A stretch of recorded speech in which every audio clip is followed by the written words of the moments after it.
Bonjour à tous, bienvenue pour ce flash. Les Ivoiriens se rendent aujourd'hui même aux urnes pour désigner leurs conseillers régionaux et municipaux. Les opérations de vote ont débuté dès l'ouverture des bureaux à 8 h ce matin sur l'ensemble du territoire. Le vice-président de la République, Daniel Cablon-Duncan, rentré hier de Ervan, où il a participé au 17e sommet de la francophonie, a voté ce matin au collège Tanonamanko dans la commune de Cocody, en compagnie de son épouse. Il s'est félicité du bon déroulement des opérations de vote après avoir accompli son devoir civique. Je vous propose d'écouter le vice-président de la République, Daniel Cablon-Duncan. Je note que les choses sont déroulées globalement de manière pacifique. Nous sommes heureux donc de cette maturité politique et démocratique au niveau donc, de la Côte d'Ivoire. Et nous souhaitons donc les choses au niveau de ces élections-là. La dernière partie se déroule donc dans des conditions donc, de paix et de sécurité. Et bon, écoutez, nous souhaitons donc que le meilleur gagne dans chacune des circonscriptions. Et bien sûr que ceux qui sont concernés puissent gagner. Voilà, c'est un peu ça fondamentalement.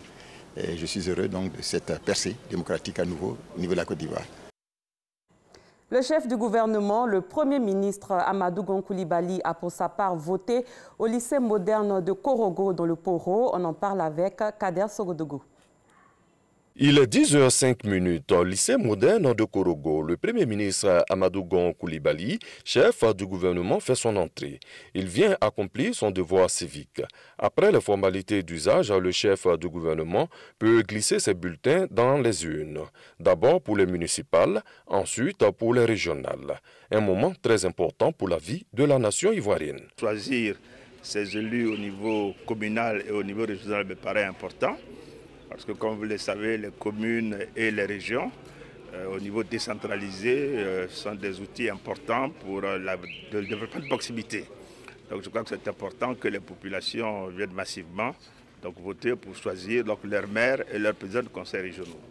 Le Premier ministre revient sur les efforts consentis pour un processus électoral apaisé, d'où l'acceptation des résultats par tous. Ce pays est en paix quasiment depuis 2011. Les progrès sont visibles, même s'il y a encore besoin à satisfaire au niveau des populations. Et cette dynamique doit être consolidée. Cette dynamique doit être consolidée et je souhaite vraiment que cette élection soit un élément de consolidation de notre processus de démocratie, de notre processus de réconciliation, de notre processus de développement, de notre processus d'union, de rassemblement. Tout ça me paraît important et je trouve que tous ceux qui se mettront en marge de ce processus, ce ne sera pas une bonne chose et je pense que les Ivoiriens seront assez déçus de tels comportements. Fermeture des bureaux de vote à 18 h GMT. Retrouvons à présent en direct notre reporter Herman Guivet qui se trouve à Lakota. Herman Guivet, bonjour. Comment se déroulent les opérations de vote à Lakota? Nous sommes ici au lycée Émile Bogadoudou de Lakota. Le lycée est transformé pour la circonstance en lieu de vote. Ce qu'il faut tout de suite savoir concernant la ville de Lakota, pour ce jour de scrutin, les populations sont également sorties pour satisfaire à leur devoir de citoyens. Cette population électorale ici est estimée à 22 978 électeurs, 9 lieux de vote pour 16 bureaux de vote. Nous avons pu noter dans la ville une présence assez importante des forces de défense et de sécurité pour assurer la sécurité du scrutin, car pendant la période de la campagne électorale, des heurts avaient été signalés, des échauffourées. Fort heureusement, des dispositions pratiques ont été prises pour assurer donc la sécurité de ce scrutin. Selon les informations mises à notre disposition par le président du centre dans lequel nous sommes, depuis ce matin, l'on note un certain engouement auprès des populations pour ce qui concerne cette élection. Cet engouement devrait donc redoubler au fil des heures. Une chose est sûre, c'est qu'à Lakota, on a envie de satisfaire à son devoir de citoyen. Ce qu'il faut également savoir, juste pour terminer, c'est qu'ils sont 6 candidats pour les élections régionales dans le Lodjibois, à prétendre donc à la présidence du conseil régional et 2 candidats pour la municipalité. Merci Herman Guivet. Et pour avoir une idée de l'atmosphère qui prévaut dans la ville historique de Grand-Bassam, nous avons en direct Mahama Traoré. Bonjour Mahama Traoré. Quel est ton constat depuis l'ouverture des bureaux de vote à Grand-Bassam? Je me trouve actuellement dans l'enceinte de l'école primaire Notre-Dame de la Paix de Grand-Bassam. Alors dans ce lieu de vote, il faut savoir qu'il y a 5 bureaux de vote et sur les 5, Un seul est actuellement ouvert aux électeurs, les 4 autres restent fermés en raison d'un manque d'agents électoraux. Mais pour autant, la mobilisation des électeurs ne faiblit pas, comme vous pouvez le voir derrière moi. Depuis ce matin, ils sont mobilisés pour pouvoir s'acquitter de ce devoir citoyen. Je vous donne à présent lecture de ce communiqué de la Commission électorale indépendante.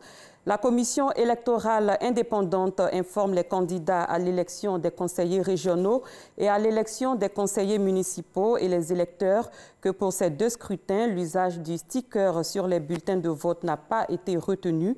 Les agents de bureau de vote apposeront leur signature au dos de chaque bulletin de vote pour l'authentifier avant de le remettre à l'électeur, comme cela a été expliqué aux candidats et aux partis politiques lors de nos différentes rencontres. La Commission électorale indépendante rappelle que les bureaux de vote ont ouvert depuis 8 heures et fermeront à 18 heures.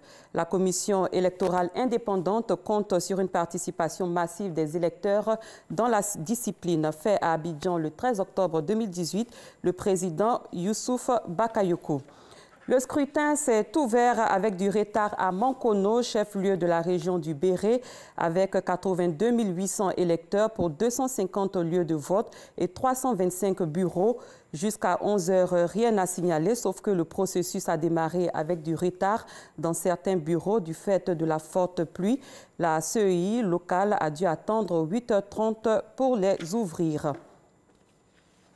Notre reporter Kader Sogodogo est lui à Korogo dans le Poro où le scrutin a démarré depuis 8 heures ce samedi.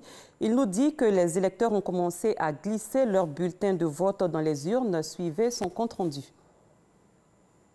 Groupe scolaire Application Centre, un des 61 lieux de vote de la commune de Korogo. Il est 7h30 dans ce bureau de vote, le personnel est présent.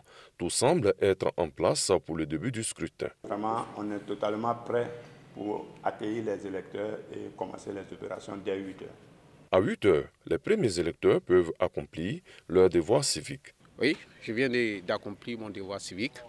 Non loin de là, à l'école primaire publique Soba, l'affluence est visible. Je suis un citoyen, donc aujourd'hui on dit que quand venir voter, je suis sorti pour venir voter sur mon candidat. Dans la commune de Korogo, la population électorale est de 85 137. Elle est répartie dans 61 bureaux de vote. Ces électeurs choisissent entre 2 listes. Dans toute la région du Poro, ils sont 107 048 électeurs qui désignent le président du conseil. Seul le président sortant a fait acte de candidature. À Mende, dans l'ouest ivoirien, le vote a débuté dans le calme. En dépit d'une pluie matinale, les électeurs sont restés motivés. Déjà dès 6 heures dans la matinée, ils étaient nombreux à se rendre dans les différents bureaux de vote. Notre reporter sur place, Walter Amadou Ouattara, a noté cependant quelques grognes de la part des représentants des candidats qui ne comprenaient pas l'absence de stickers sur les bulletins de vote. Mais la situation a été très vite expliquée et finalement acceptée de tous. On retient donc qu'à Mende, le scrutin se déroule dans la quiétude et la discipline. Toujours à l'ouest du pays, précisément à Issia, les électeurs se sont rendus massivement dans les bureaux de vote. C'est le cas au groupe scolaire Issia 2 que vous voyez dans les images. Tout le personnel était présent ainsi que le matériel nécessaire pour le vote. 28 290 électeurs sont inscrits sur la liste électorale à Issia. À Séguéla, au nord-ouest du pays, les électeurs votent dans le calme et la discipline. Ils sont sortis nombreux pour aller accomplir leurs devoirs en dépit de la forte pluie qui s'est abattue sur la ville. Engouement et affluence, ce sont les maîtres mots du côté des électeurs à Séguéla. Seul souci cependant, dans les bureaux de vote, un problème avec les tablettes a ralenti quelque peu le processus. Mais le vote se déroule bien dans l'ensemble sous la surveillance des forces de l'ordre. C'est la fin de ce flash. Merci de l'avoir suivi. Le prochain rendez-vous de l'information, c'est à 13h avec Alvorassa. Au revoir.